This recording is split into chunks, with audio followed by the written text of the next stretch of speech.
Chapter 5 The Spectrum of Sacrifice. July 8th, Hertzville Metro Penal Colony, 11:47 p.m. After traveling for several more minutes on the beat-up road leading to the old pumping station, the car slowed down and came to a gradual stop, about 30 feet in front of some freshly erected security gates. Towers are situated on either side of the 30-foot-tall gate and walls. The walls and gates were of stone and iron and were outfitted with metal pikes coated in silver. 8 towers lined each wall around the pumping station, totaling 32 altogether. Connor turned the car engine off but left the headlights on. Turning to the right some to talk to Rolf and Jonas, Connor spoke in a low and calm tone. "I believe these people will be more amenable to negotiation." Rolf slightly contorted his face in some confusion. "What makes you think that after that last group of pricks tried to stop us?" "Pricks?" Jonas inquired. Rolf answered in a tone that suggested he resented having to explain himself. "Them pricks. Pricks. Asshole, blood-sucking motherfuckers." Connor raised both eyebrows some and answered with, "I believe these ones are terrified and are more likely to accept our assistance. Allow me." Connor stepped out of the car and closed the door slowly. He kept his hands up slightly to keep his body posture non-threatening. He made his way, stepping slowly in the direction of the gate. A voice came out of the darkness behind the gate. "Come no closer!"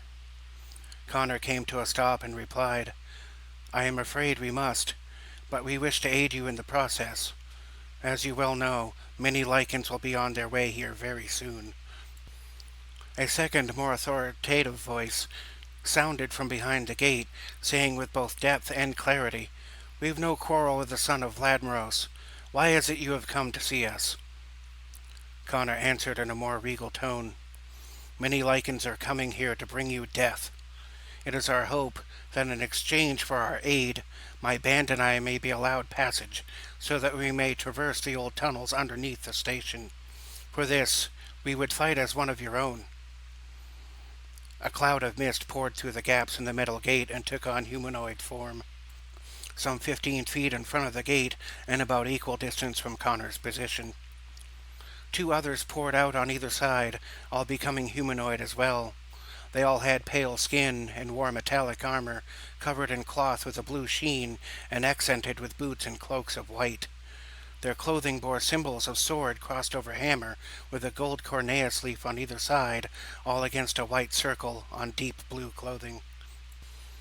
Connor found himself amazed to be greeted by vampiric members of the Order of Valari, a division of Tarathar's extraterrestrial order of priests and monster hunters, who in most cases would seldom be found on Earth.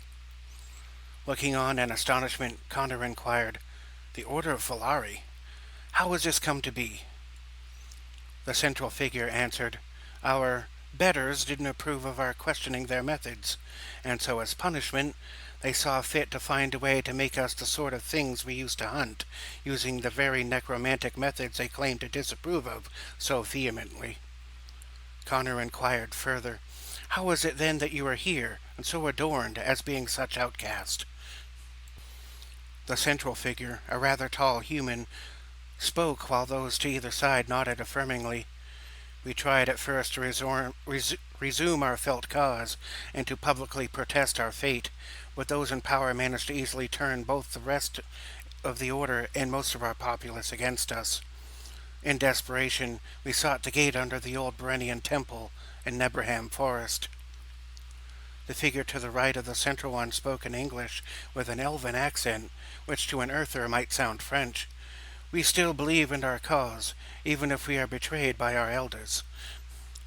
Connor raised an eyebrow, inquiring, "Your cause?"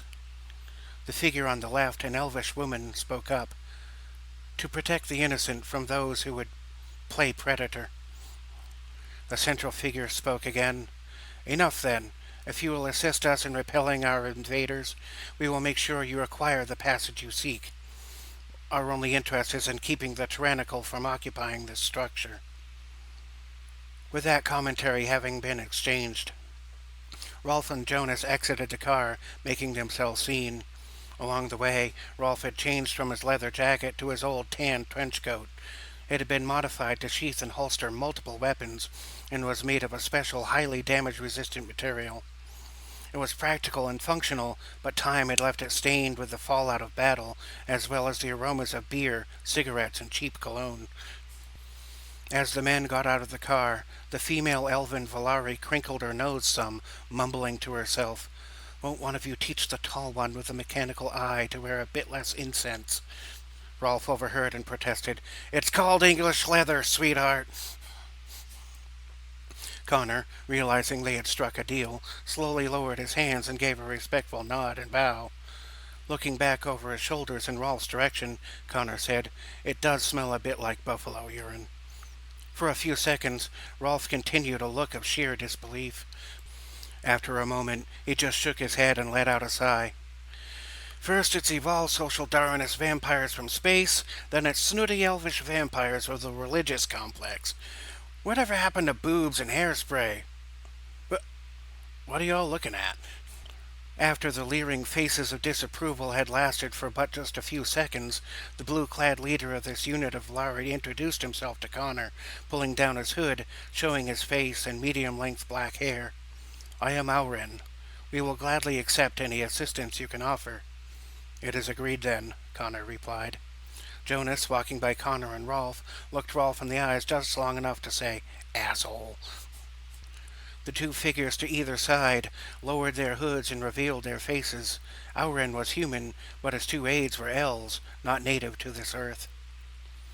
The gate was lifted, allowing the party to seek refuge within the structure. Connor found a discreet place to park the hearse within the gates. Once inside, Connor inquired, "What sort of armaments have you prepared for such an instance?" Auren turned about, held out his hands with palms facing upward, then conjured 3 white orbs of bright light, then closed his hands to snuff them out, and answered, "We shall use the very power that the divines themselves have given us. We shall use the light, and everything else we choose, whether forbidden or not." Astounded again, Connor inquired, though still in a low voice, "How is this possible?" Auren responded, "Simple. The Order lied. Vampires can be infused with, or may even retain holy powers from the practice of the holy tenets. I personally suspect that the divines are no respecters of external elements of personhood. Myself and all my disciples became vampires who found that they could still wield divine powers. The very existence of vampires who could wield divine power had shed light on some of the propaganda that had taken over the Order of Valari. Propaganda that claimed vampires to be so unholy that one could never take up the priesthood or wield divine power. We exposed their lies, and as a consequence, they sought to silence us. So we fled here, only to find a much worse sort of trouble, what you call necrosidious, I believe." Auren was suddenly interrupted by the sight of Connor taking in a deep breath through his nose while looking about suspiciously. After a twitch of his left ear, he cried out, "They come!" A few seconds later, the others could faintly hear the sound of many engines off in the distance. Taking in the situation, Jonas inquired, "What's happening here?" Connor listened intently for a few seconds, then spoke. "Over 100 trucks, each carrying at least a dozen or more." As the gate opened to allow passage and various members of the Order to take up positions, Rolf started the hearse and drove it to a location near the back of the compound. The second aide, Tolvin, inquired, 1,200 against 60? Auren paused for a moment as the sounds got closer, let out a breath, then spoke to the lady, who was his wife, Ilsai, and struck the page to bring the forbidden book. Ilsai seemed to struggle internally for a moment, then shot a glance over to Tolvin on her husband's right side. With a nod, the aide went running deeper into the complex, consisting of many smaller buildings of brick and clay. Rolf looked at each person for a second, then focused his attention on Connor. "Do we got a plan, boss?" Auren answered, "We do have a plan, but it will take 20 minutes to implement." Jonas interjected, "The Lycans will be here in less than 5. Connor nodded. "Then we hold our ground and safeguard the lives of those who will be conducting the rites." Auren turned to Connor. "Rites? This is no convocation. This will be a summoning, which will be performed by my wife. Jonas looked about, both confused and wary. Uh, Summoning? What are we summoning? Connor answered, studying the marks on the ground. By the runes on the ground? Tiamat. All remained silent for several seconds. Several of the order went about, drawing runic shapes into the ground, creating 6 circles around a 13-pointed star encircled by 88 rings. About that time, the aide returned with a thick black book and handed it to Aurin, who then handed it to Ilsai. Connor knew much of this ritual and thought to inquire, where are we to attain 6 virgin blood sacrifices to complete this ritual? Aurin looked over his shoulders and snapped his fingers, saying, we just so happen to have several prisoners of war. 6 lichens, bound up in silver-coated chains with muzzled mouths, were brought out of one of the buildings. Aurin, looking back to the party, spoke again. They may be lichen, but they are virgin, so they should suffice. Aurin, sensing that the time for fighting was drawing near, spoke with charisma and power. We need last only 20 minutes. It is imperative that the ritual not be interrupted. Our success depends wholly upon this. I want 32 of you working in pairs at the top of every other tower, each with a close-quarters weapon and arranged. Those of you with pikes and shields to the casting circle. These 3 and I will provide aid as we are able. Get to your positions and stand ready. As various soldiers of the order scrambled to make things ready, the sound of a blaring truck horn could be heard outside. Several people looked at each other, trying to discern the meaning of the noise, when suddenly a voice came from the other side of the gate. It's me, you tools! Open the damn gate! Hank yelled through the gate. Connor nodded at Aurin, signaling that the request to open the gate could be trusted. Members of the order opened the heavy metallic gate just enough so that Hank could drive a heavy-duty utility truck under it. Hank stopped the truck at a halfway point between the front gate and the newly forming summoning circle.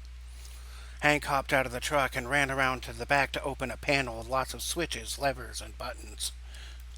I swear, you boys would be lost without me, Hank barked as he set up the equipment emerging from the large metallic box on the end of the truck. 4 metallic arms came down to support the load as a caged twin pair of chain-fed guns emerged from the cargo area, being slowly jacked up by hydraulic lifts supporting metal crossmembers. The silver sheen of Omni ammunition could be seen through the long belts of 5,000 rounds each. Each round of Omni ammo is coated in silver, laced with salt and iron, contains a few drops of holy oil, and is designed to shatter just a few milliseconds after penetration of a target or impact with a surface. Such ammunition would be devastating even against most types of supernatural creatures. Once the gun cage emerged fully, Hank climbed up into it, locking it shut with a series of latches, then took over the controls from the inside, resuming its upward ascent to gain an angle of fire from above the walls. Sitting in the deeply grooved chair, he reached up, pulled restraining belts down and across, and secured his grip on the 2 handles with triggers. By pulling or pushing the handles and using foot controls, one would be able to swivel the cage from one angle to another or rotate it in place, giving it near complete maneuverability and access to several lines of attack from multiple angles. Additionally, it had a heads-up display with a touchscreen that allowed for automatic aiming by touching the target displayed on the image. All mechanical actions were servo-assisted. The cage was equipped with the ability for 160 degrees of articulation in any possible direction. Hank shouted down as the pod went up, "High-capacity rifles are in the back, guys!" "Old Iron Fist always pulls through," Rolf said to himself in a low voice. Jonas nodded in the affirmative, saying, "A good musician never misses a beat."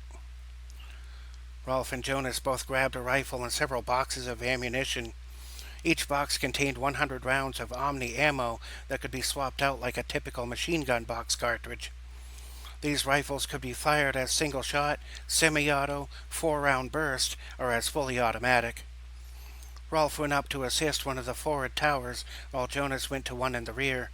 Connor stayed near the group performing the ritual and kept watch at the ground level while keeping his ears focused on things in every direction.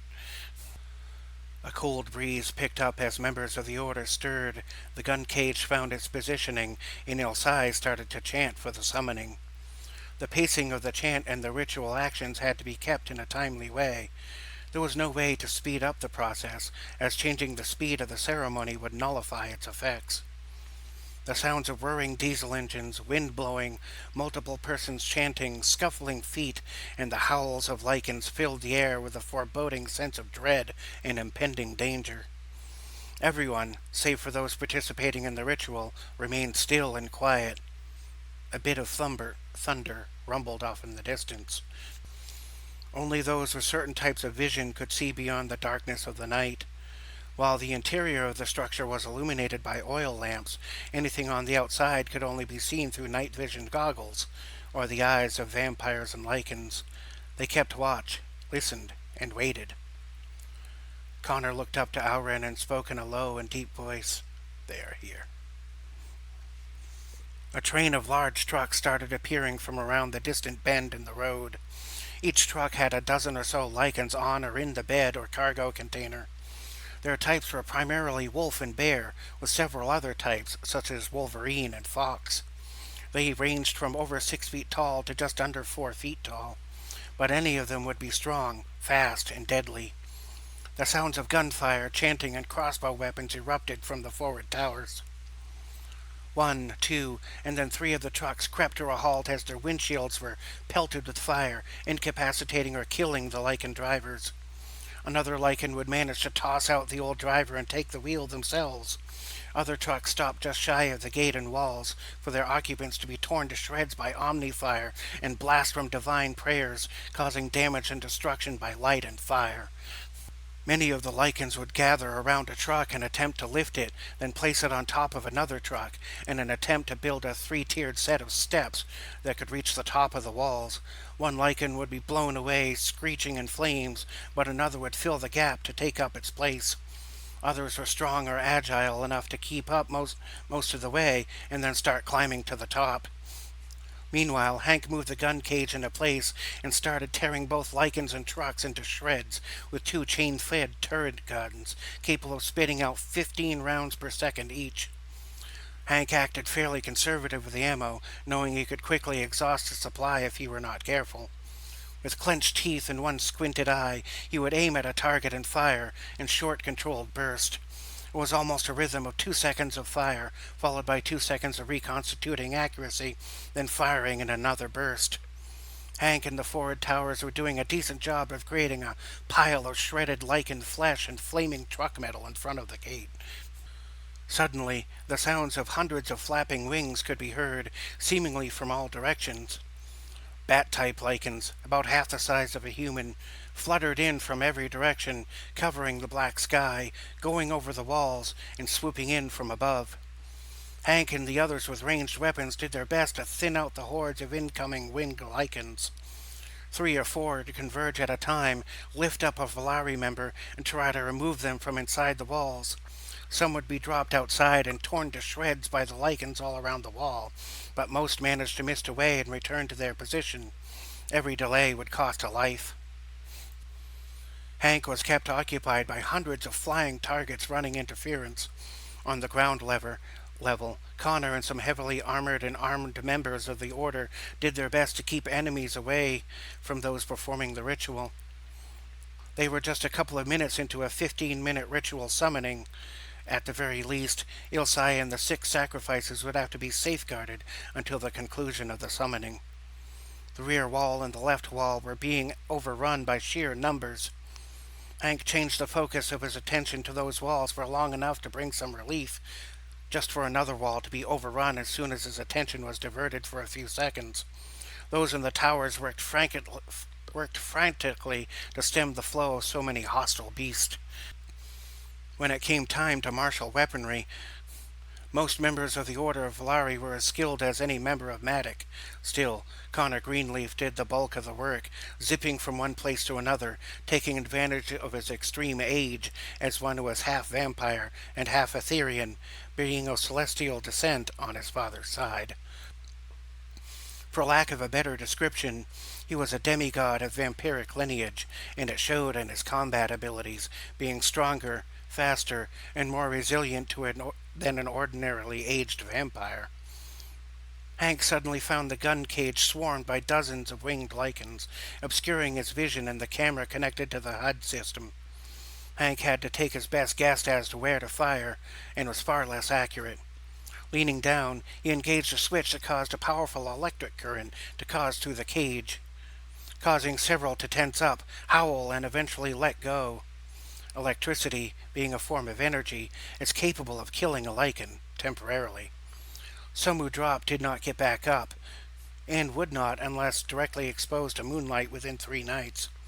Hank would fire several more shots, become obstructed again, send another jolt, wiggle the cage about, clear it, then shoot some more. At the ground level, lichens would try to get near the truck at the base to upset it, but so far, the Volari were able to keep the lichens from getting too close to the gun truck. At the ground level, lichens would occasionally get over the wall, but would have to contend with members of the Order once on the ground. The exceptional training and coordination of the Volari Order training made their small numbers still a formidable force to be reckoned with. Thus far, only a few Volari had fallen. Those that did had been dragged into the fray and absolutely ripped to shreds before they could even react. When confronting a vampire, many lichens understood that removing the head would defeat a vampire temporarily. Staking it would stop it cold, but tearing out its heart and eating it meant that the vampire could never be recovered. Some Volari would find themselves getting their rib cage torn apart while still conscious, followed by their heart being eaten right out of their chest. Thus far, 5 minutes in, 11 Volari had fallen. At this rate, they would not last long enough to finish the ritual. Seeing that the flying lichens were causing most of the chaos, Connor took action to even the odds. Looking to the sky, he took a dark-looking crystal out of a coat pocket, held it high, and started to chant while dropping small pebbles from his right hand. As he chanted, the pebbles stopped mid-drop and started to rise instead. They flew upward and converged together at a point above all the flying lichens. An aura of glowing purple light gave way to a dark sphere, which acted to reverse and multiply gravity within a cylindrical area just above the gun cage. Winged lichens would attempt to dive toward the cage, only to be thrust upward no sooner than entering the area of effect. Many of them beat their wings against the air in an attempt to fly through the effect, but they were repeatedly thrown upward en masse. One particularly strong and large specimen managed to break through the effect and land on top of the cage with a crash. In the process, the impact destroyed the cage's ability to send currents as a deterrent. Holding on to the cage with his clawed feet, it used one clawed hand to make a fist and beat upon one of the guns, whilst the other hand attempted to reach into the cage and grab Hank. On the ground level, Connor worked to distract the others with shuriken and magic. Hank, reasoning that he should respond sooner rather than later, reached into a satchel on his belt and retrieved a pair of blunted cestus, in between dodging swipes from a clawed hand by keeping his head as low as possible. Once the 2 cesti were in his hands, he stayed low but reached out to unlock the cage door. Hank put up a booted foot, then the other, and tapped them together hard. As soon as he did, both boots became magnetized. With both cesti on, and the magnet boots activated, he proceeded to step out of the cage and walked up the side to its dome-shaped top, with awkward thumping steps. Once approaching the top, the nearly 6-foot-tall winged bat-type lichen was alerted and became more hostile as Hank approached. With a loud screech, it lunged toward Hank, biting and swiping at the air. Hank managed to slip, weave, and dodge his way out of being hit. The lichen reached out with a clawed hand to make a vicious slashing attack, but Hank swiftly ducked underneath and then countered with a powerful inside left hook to the creature's belly. The cestus was silver-coated, and the impact was enough to hurt, meaning that the damage caused could not be regenerated as the same of other types of wounds. Infuriated, the lichen lunged forward again, swiping with both sets of claws. One attack missed entirely, while the other got a few of the hairs on Hank's graying head. Weaving and dodging again, this time Hank knelt down low to rise with a powerful right uppercut, straight to the beast's jaw, staggering it some. Seeing his opportunity, Hank came in swinging, hitting the lichen with one powerful blow after another, beating it furiously. Even having been retired from boxing for a little over 10 years, Hank was no less skilled or dangerous than he had ever been. As Hank came in for another blow, the lichen lashed out with a fast, straight punch, straight into Hank's bearded face. The blow stunned him some, so as the lichen came in close again, Hank managed to reach out and grab onto it, holding its arms down with a perfect clinch. Hank leaned far to his right at first, then quickly and violently leaned left so as to throw down his bow. The lichen landed on its back, slightly dazed, but no sooner than it tried to move, Hank went down onto his knees, straddling the lichen's thin waist. Holding his right fist up high, he brought it down with a mighty thud, then like a washing machine running its reciprocating agitation cycle, crashed down with his left fist while raising the right. Twisting at the waist, Hank rained down punch after punch, right, left, splashing blood, teeth, and fur about the metallic surface of the cage.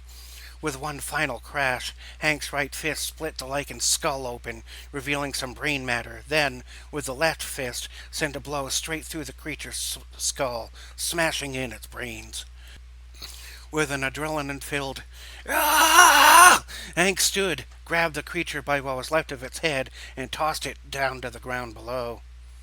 At the ground level, a member of the order saw a creature coming toward him and reflexively held up a pike, impaling the beast through the center of the chest. Just as that happened, Connor's spell concluded with its end effect, hurling multiple magically charged pebbles upward, piercing hundreds of flying lichens like a giant shotgun blast. Many of the beasts fell from the sky, like birds suddenly dropping mid-flight.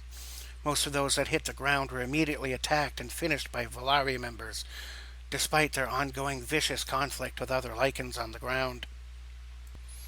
The battle raged on, from every angle, for several more minutes. The defenders of the water pumping station found themselves beset on every side. It was an all-out melee, being waged with holy prayers, magic, guns, swords, claws, teeth, pikes, fear, hatred, hunger, and defiance. The ground was becoming wet with blood, sweat, and entrails. A few hundred lichens were killed or pushed back, and the order had lost 27 of its 60 members. Several minutes remained, and the battle was becoming desperate for those defending. Gunfire raged above and on every side, along with growls, howls, shrieks of pain, battle cries, and wails of loss as friends died next to each other, and the constant clamoring of those on the outside who were trying to get in. With a horrendous crash, the metallic gate came crashing down, taking much of the surrounding stone with it. While Hank had been distracting and defending the gun cage, a large truck had accelerated up to enough speed to go crashing through the metal doors. Nearby lichens pushed and pulled the truck backward, getting it out of the doorway, while other members tried to prevent them from doing so. No sooner than a lichen would be slain, another would take its place from among the frenzied hordes. With the truck out of the way, the front gate was no longer an obstacle. A great clash of bodies assembled among the frantic melee as lichens attempted to break through the remaining vampires. Every defender was kept frantically busy at all times, yet the summoning ritual continued, with only a few minutes left and more than half of the enemy forces remaining. The order struggled to hold its ground and did so at the cost of lives. If the ritual was to be completed, If the ritual were not completed, the battle would be lost. Something would have to give.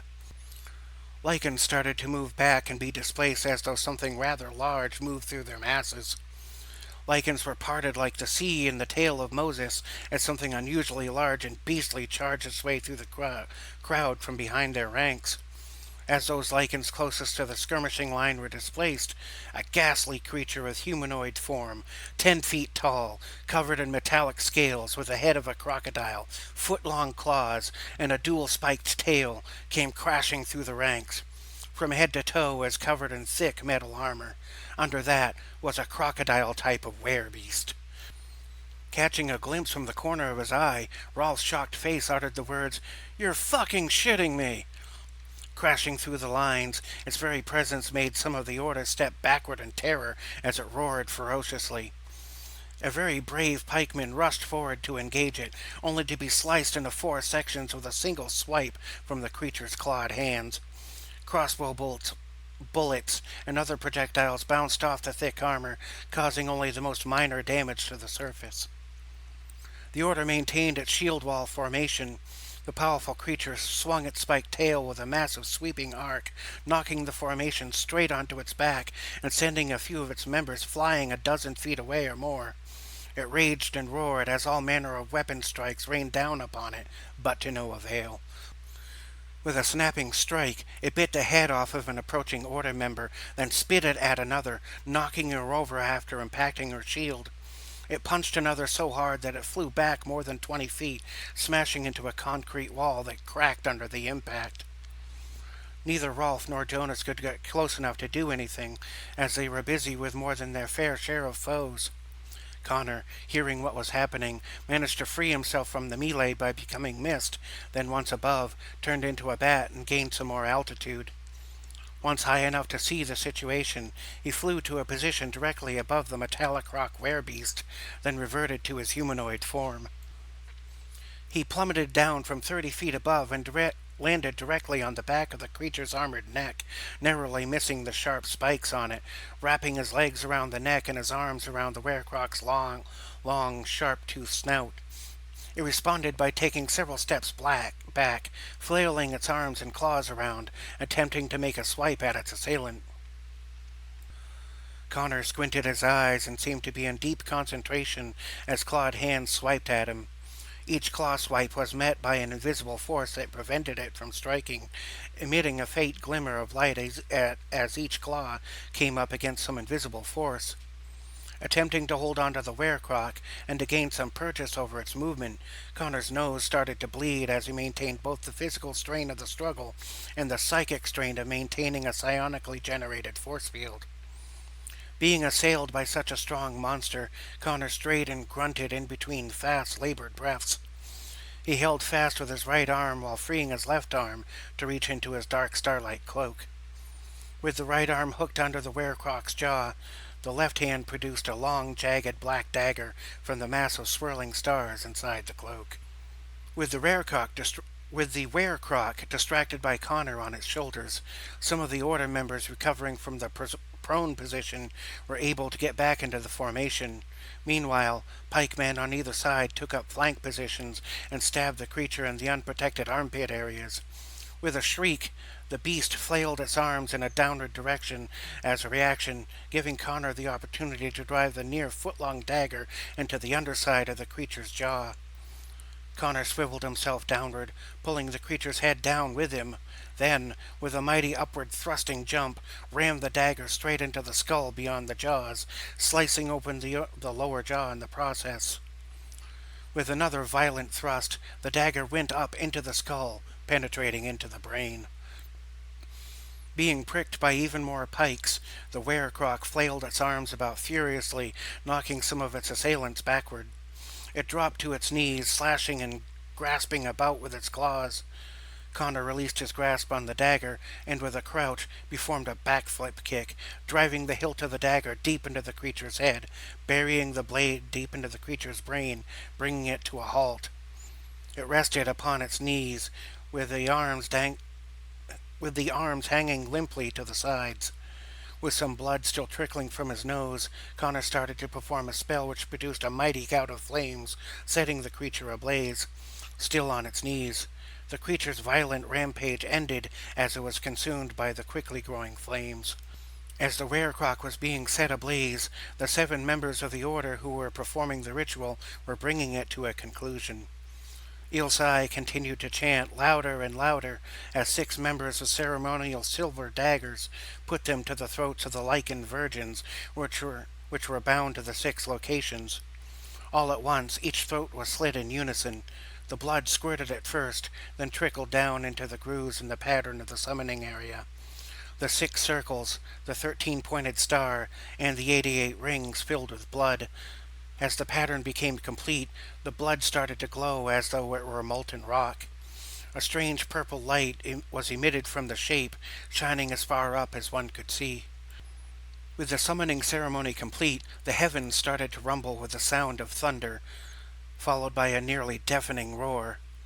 A crimson ray of light in the shape of the runes split the heavens, casting its reflection into the sky, despite the plate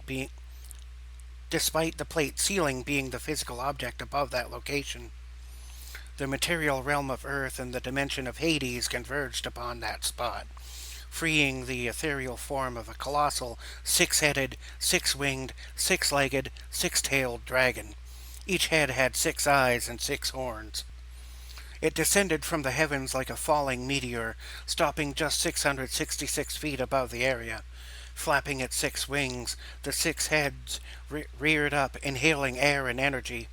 After 6 seconds, the head spewed forth violent torrents of energy, ravaging the area around the pumping station with the elements of fire, air, water, earth, darkness, and light. The onslaught brought down flaming brimstone, lightning strikes, a violent ice storm of swirling shards, meteors and landquakes, fulminating heavy darkness, and a burning, piercing light onto the field of frenzied melee. The onslaught lasted for 6 seconds, immolating, electrocuting, freezing, smashing, crushing, and piercing lichens in a 666-foot area of effect around the protected area. Every lichen, vehicle, tree, object, and creature in the area of effect was utterly decimated, to the point of becoming a smeared pulp of frozen, smoking, flaming, shattered, or pulverized, unrecognizable remains. In shock and horror, the last remaining lichens went into a terrorized retreat and were quickly driven from the area. Of more than 1,200 lichens, only a little more than 100 survived, as even many of those who tried to retreat were cut down as they fled. Rolf, covered in blood and ash, and slightly singed on the right side from being close to the area of effect, let out an exasperated gasp and nodded his head, saying, "See? We won. Nothing to it. Anyone got a beer? I'm feeling kind of thirsty." Connor looked to the deceased and burnt werecrock, said a magical word, and the black dagger ripped itself free from the charred remains, returning to his hands, after which he put the dagger back into his cloak. It was indeed a mighty victory, but no one cheered. The moment was heavy, hollow, and quiet. Connor reached into his jacket pocket and produced a silk handkerchief. He gently dabbed it under his nose to soak up the trickle of blood, then blew his nose into it, being careful to keep his movements level of noise tactful. Then, with a flick of his wrist, he tossed the handkerchief into the air, and it ignited into flame, disintegrating into ash before it could hit the ground. Jonas and Rolf climbed down from the towers and rejoined Connor, who was approaching Aura and Anil Sai. Rolf eyeballed Connor with a look that expressed some concern. "Yo, dead man," Rolf said in a drawn-out tone. "I've seen you take a hit and bleed, but I'm pretty sure I've never seen you bleed from not getting hit." Connor nodded slightly, understanding the reasoning behind Rolf's questioning, and said, "Overusing psionics has the potential to cause bodily harm, but I believe the situation warranted it." Rolf shook his head disapprovingly. "You nearly destroyed yourself and lost everything you value to save one ungrateful planet. And you'll just do it again? When is enough enough?" Jonas interjected himself into the conversation as well, saying, "It does make one wonder, at what point is freedom worth our lives? I can scarcely tell anymore whether we're rebels or martyrs. At what point is it less painful to comply?" Connor responded with, "When you are dead. All that is necessary for evil to triumph is for good persons to do nothing. If being free from tyranny means suffering, then I will gladly take on that burden." Rolf looked on with a smirk, unable to muster a response. Jonas nodded, understanding, then recollected his gear, ready to move on.